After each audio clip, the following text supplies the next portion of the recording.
Hepimizin ellerinde şifa enerjisi var, farkında değiliz. İnsanoğlu muazzam bir yaratık. Kendinizi onu hissedin. Yemek mi pişireceksiniz? Birinin başını mı olacaksınız?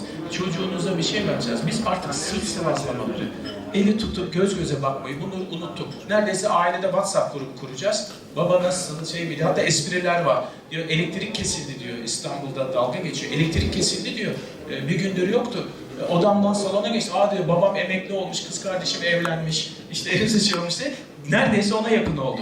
Lütfen sevdiklerinize dokunun. Dokunun. Ellerimiz boş değil, ellerimizde şifa var.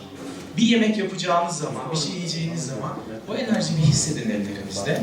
O yemeğin hazmı ve enerjisi de değişir. Bakın tasavvuf ehilleri mutlaka bir besmele çeker. Sağ elle saat dönüşü ters yönünde çevirir. Ondan sonra doğal yani enerjiyi akıtıyor. Hindistan'a gidiyorsunuz, yemeği kutsuyorlar. Bakıyorsunuz, Yahudilere bakıyorsunuz, koşar yiyorlar.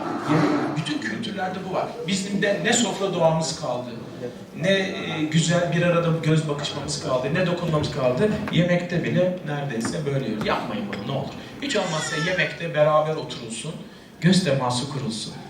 Yani ellerinizde şifa var. O nedenle bir şey yaptığınız zaman onun size şifa olacağını inanarak yiyin. Erkek erkek gibiydi. Şimdi o kadar rahata düştük ki kışı düşünmüyoruz kalorifer, yazın terlemiyoruz klima, her yere arabayla gidiyoruz. 30 metre mesafede olsa hayır en önüne kadar diyoruz taksiye dur, yürümüyoruz. Merdiven çıkmıyoruz, asansörü kullanıyoruz. Lütfen egzersizi ihmal etmeyelim. Şimdi bayanlarda da, bayanlarımızı da biraz erkekleştirdik. Çok fazla sorumluluk yükledik. Anne mi olsunlar, çalışan kadın mı olsunlar, eş mi olsunlar? Bayanlar da yorgun düştü. Bir de tabii monotonlaştı ilişkiler, yorgun düştük yani. O yüzden de östrojenik gıdaları da bayanların dikkat etmesi lazım. Mesela ada çayı gündüz için.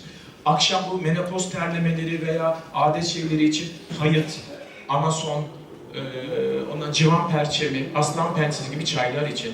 Mesela nohut, soya fasulyesi gibi daha östrojenik gıdalar tüketin. Ama şimdi vereceğim bu çay, bademli bir çay olacak. Hani mevlutlarda eskiden böyle şey olur, üzerine badem döker. Biz onu ister soğuk çay olarak için, sıcak günlerde, isterseniz de sıcak olarak için.